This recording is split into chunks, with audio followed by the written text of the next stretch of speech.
Bonjour et bienvenue dans ce nouveau numéro de Synthétique.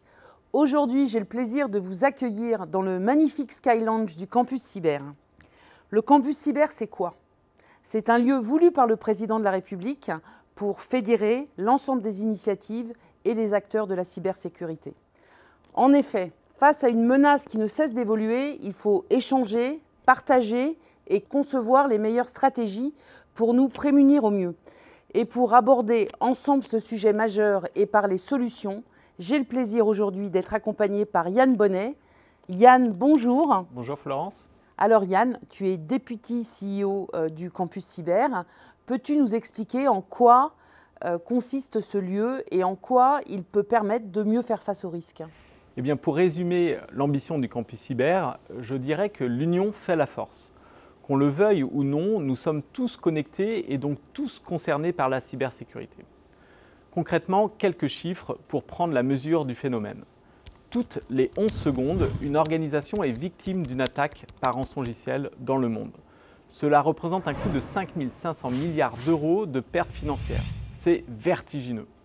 Rien qu'à l'échelle française, on constate que ces mêmes attaques ont été multipliées par 4 entre 2019 et 2020. Dans ce contexte, il est essentiel d'inverser le rapport de force par rapport à ces cybercriminels en fédérant tous les acteurs de la cybersécurité. Le campus cyber rassemble donc plus de 250 organismes privés et publics. On y retrouve des startups, mais aussi des grandes entreprises, en passant par des écoles et les services de l'État comme l'ANSSI. Ce sont plus de 3000 experts qui peuvent venir travailler, se former ou partager leurs meilleures pratiques ici même à La Défense. Nous avons souhaité créer un lieu d'excellence pour mobiliser l'écosystème et attirer les meilleurs talents. Et si je peux me permettre un point qui me tient particulièrement à cœur, la sécurité n'est pas qu'une histoire d'hommes. Je crois savoir que plus de 60% de l'équipe interne du campus cyber sont des femmes. Absolument. Et nous accueillons ici toutes celles et tous ceux qui veulent contribuer à cette initiative. Ce secteur n'est pas l'affaire uniquement d'hommes, d'ingénieurs, de geeks à capuche. En réalité, il contient une diversité de métiers qui ne nécessitent pas les mêmes compétences. Ce sont des métiers qui ont beaucoup de sens. C'est noble de protéger sa nation et ses différentes organisations. Et réussir à attirer les meilleurs talents, c'est indispensable pour mettre en place une réponse efficace face aux risques cyber et être capable de gagner en résilience. D'ailleurs, c'est un point sur lequel je te rejoins et qui caractérise le partenariat entre le campus cyber et Dell Technologies. La question n'est plus vraiment de savoir est-ce que je vais subir une attaque, mais plutôt quand vais-je la subir. Et il faut donc impérativement anticiper et prévoir en amont les conséquences d'une attaque pour en diminuer les risques. C'est tout l'enjeu de la stratégie de cyber recovery que nous portons auprès de nos clients. Et il reste encore du travail. L'index sur la protection de la donnée que nous publions chaque année indique que les 2/3 des décideurs sont inquiets face à la menace des malwares et des ransomware. Peux-tu nous dire où en sont les entreprises françaises en matière de cybersécurité? Je dirais qu'il y a un vrai décalage entre les plus grands groupes et les TPE, PME. Les acteurs les plus importants sont désormais conscients du risque qu'ils courent et sont globalement bien équipés. Mais ils ne représentent qu'une infime partie du marché. Or, la menace concerne tout le monde, et notamment les PME, qui sont réputées moins protégées et qui deviennent donc une cible privilégiée des cyberattaquants.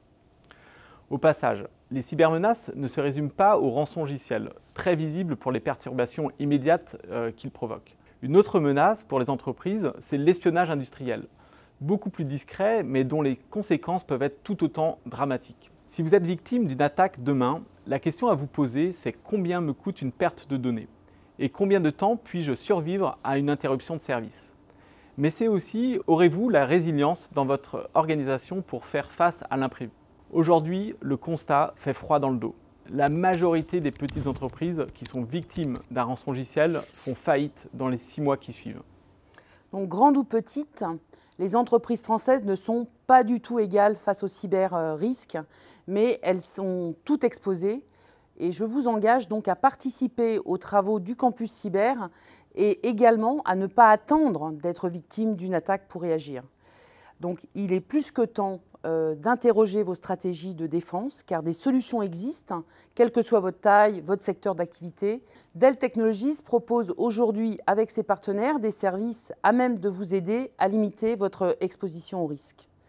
La cyber-résilience, c'est le fait de réduire au minimum les impacts d'une attaque, des solutions de backup, de monitoring et de reprise d'activité pour naviguer plus sereinement dans un monde de plus en plus complexe.